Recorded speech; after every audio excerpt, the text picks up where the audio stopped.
કોંગ્રેસ અધ્યક્ષ મલ્લિકાર્જુન ખડગેના ગુજરાતીઓ વિરુદ્ધ અપમાનજનક નિવેદનના વિરોધમાં ગુજરાતી સમાજ દ્વારા આયોજિત ધરણા પ્રદર્શન અંગે પ્રદેશ ભાજપ સહપ્રવક્તા અને સાંસદ ધવલ પટેલે નિવેદન આપ્યું છે। ધવલ પટેલે જણાવ્યું કે ગુજરાતની જનતાનું અપમાન ક્યારેય સહન કરવામાં આવશે નહીં। આવા નિવેદનો કોંગ્રેસની માનસિકતા દર્શાવે છે। તેમણે ઉમેર્યું કે ગુજરાતના ગૌરવ અને અસ્મિતાની રક્ષા માટે ભાજપ હંમેશા અડગ રહેશે।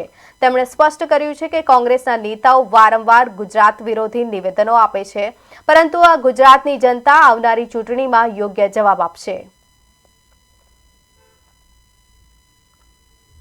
सभी गुजराती लोगों ने आंदोलन किया है और उनसे कांग्रेस के लोगों से जब तक मल्लिकार्जुन खड़गे जी, राहुल गांधी, सोनिया गांधी, प्रियंका गांधी माफी नहीं मांगते, तब तक गुजरात के लोग पूरा आंदोलन अपना चालू करेंगे।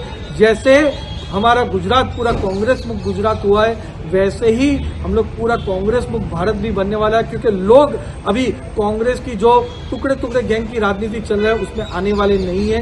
डिवाइड एंड रूल की जो पॉलिसी लेके चल रहे हैं उसमें आने वाले नहीं है। हमें सभी भारत के लोग एकजुट मिलके हमारे जो प्रधानमंत्री नरेंद्र मोदी जी के काम में जो कर रहे हैं देश के लिए, उसमें विश्वास रख के मोदी जी को बार बार लोग चुन रहे हैं और कांग्रेस को पूरी तरह से भारत में सफाई करेंगे।